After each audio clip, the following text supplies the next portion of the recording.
লাইটের আলো কে লাগছে না কেমন অন্ধকার অন্ধকার লাগতেছে সোয়ের সমস্যা আছে তো। এটাই ঠিক করেছে সোয়ে সমস্যা। না সত্যি আজকে আমার কাছে না কেমন যেন অন্ধকার অন্ধকার লাগতেছে না যে মাথা ব্যথা আছে যদি মনে সোহে হ্যাঁ এটাই আমার তো এরকম মনে হয় না। যে মাথা ব্যথা আছে না ঠিক আছে আমার চশমাটা খুঁজতে এগো এমনি আমাদের তো লাইট কমই এই বড় রুম না এখানে একটা লাইট তাও আবার কম পাওয়ার। লবণ দিতে সময় লবণ কি জিনিস আমি চিনি না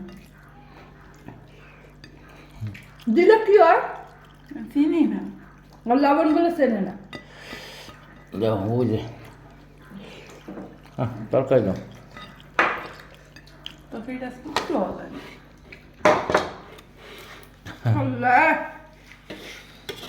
ওরা বুঝতো বড় খান ভুনে ভুনে দেবা তাহলে খাইবে আমার ভুনা খাইতে খেতে ভালো লাগে না মেজাজ কম লাগতেছে এমনি কেউ রান্ধে ফুলকপি কিছু দেয়নি এমনি যেমন তরকারিটা তো ভালো হয়েছে মনে হয় কালারে। খাইয়ে দেবো ফুলের কথা ভুনে বসে ওর মধ্যে স্বাদ কমে গেছে বড় এই যে তরকারি কালারটা এরকম একদম বাজে